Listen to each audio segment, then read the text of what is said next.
Žir Crosses the Breach, an Agemonia story by Pohjola. They had always lived in triads, a group of 3 Žinok who were bonded from birth. They share everything, often even their thoughts, and they stay connected to the song of the Žinok, where all of their kind can share their thoughts and feelings, their memories, and their art. This way, the Žinok remain impervious to decay and the corrupting power of Aox. This way, the Žinok have survived through eons and remain perhaps the oldest of the peoples of Agemonia, save for the ancients. For the song connects them to the experiences of Žinok of the past. But nothing had prepared them for a situation where one of a triad had been infected by Aox and turned against the others, against the song of the Žinok. That should not have been possible, and yet it happened.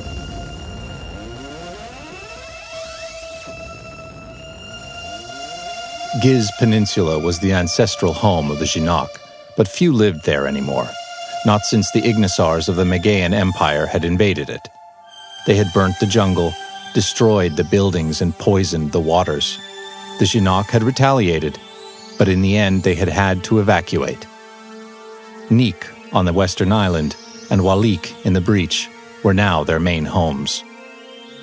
The capital city of Rigiz had been built in the jungle around the massive tree of memory, which upheld the song of the Žinok, storing their wisdom and connecting them together.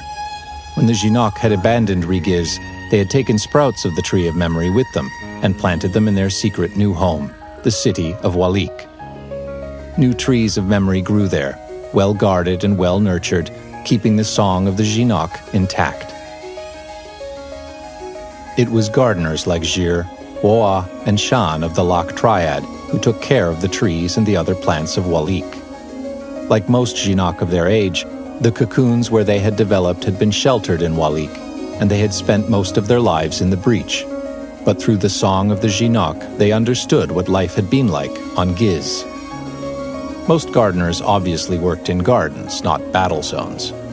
The Lak Triad had been training in taking empty Agura crystals and carefully placing them inside raw fruits of the Lulu tree. If everything was done right, the ripe fruits would contain a glowing crystal full of power. Agura crystals were vital for operating the weather control magicanisms left by the ancients.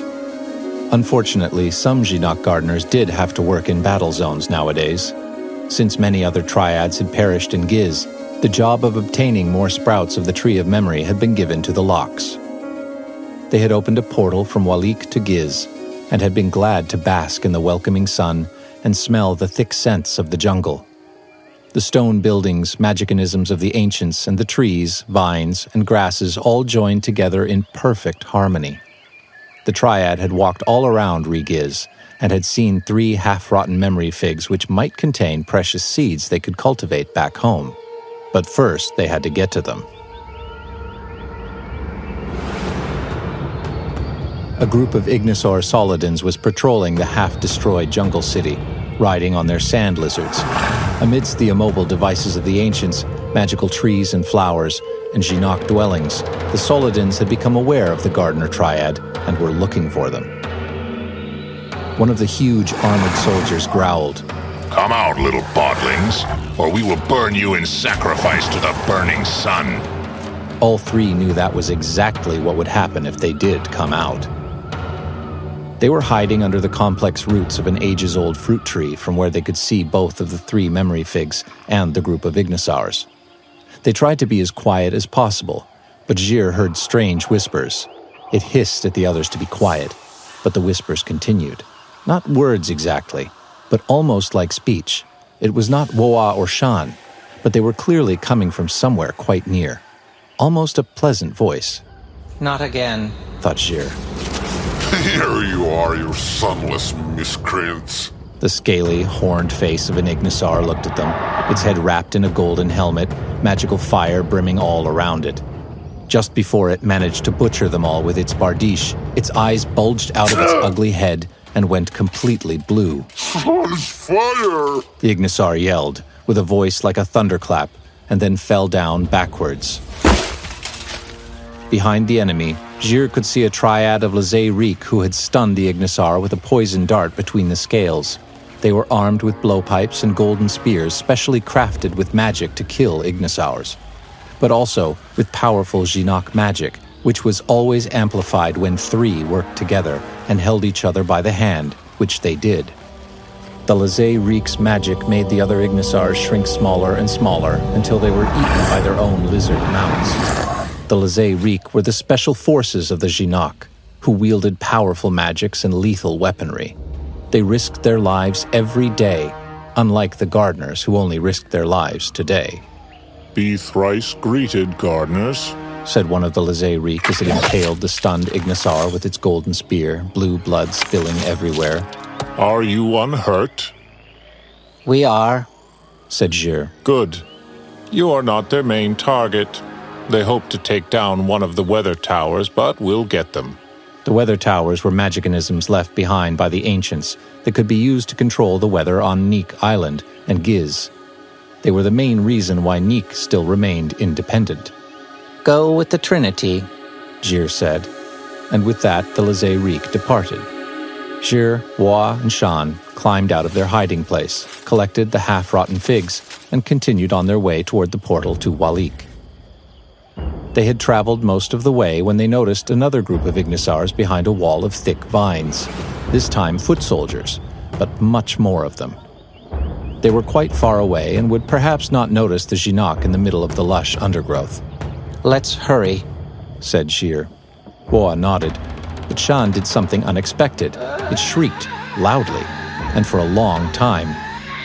Wa shook Shan and made it stop, and Shan looked surprised at itself. But it was too late. The Ignisars had noticed them. Follow me, Wa said. I know a good hiding place. Everywhere in Giz there were massive stone heads covered in moss, roots, and vines. No one knew their purpose, and even the Song of Jinoc only harbored rumors and stories about them. But it was generally believed they were made by the ancients in times long past. They were not Jinoc heads nor Ignisar heads, nor did they resemble the creatures sometimes seen in the mosaics of the ancients. Perhaps the ancients had made them in their own image. This one had a wide open mouth, and Wa directed them right into it. Its smooth stone skin was cold, and there was not much room, but hopefully they could avoid the Ignisars here. Gir and Wa exchanged worried glances over Shan, who seemed to be hallucinating. Its large eyes half closed, and its green hand grasping at things in thin air. They would have to get their third to a healer, fast. They held hands and closed their eyes, reaching communion, a connection where they could share their minds and where their inner magical energies would be strengthened. It usually made recovery faster, too, but something was wrong. Gir could not feel Shan's thoughts the way it always had. Where there should have been sunny skies, there was only moonless darkness.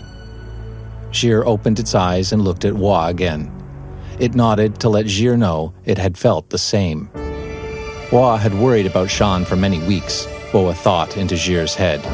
Shan has ever been like a delicate flower that needs to be protected and nurtured to grow strong and beautiful. Long has it blossomed, and without it we would not have been the triad that we are. Yet Woa feels it has been infected by some foul disease or evil curse, and is in danger of withering. Gir fears the same, Gir admitted and shared thoughts.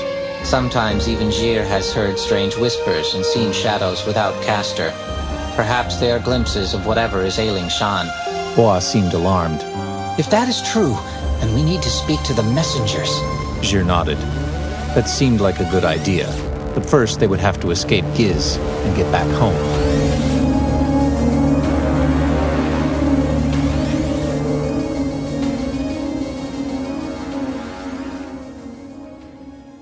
To be continued.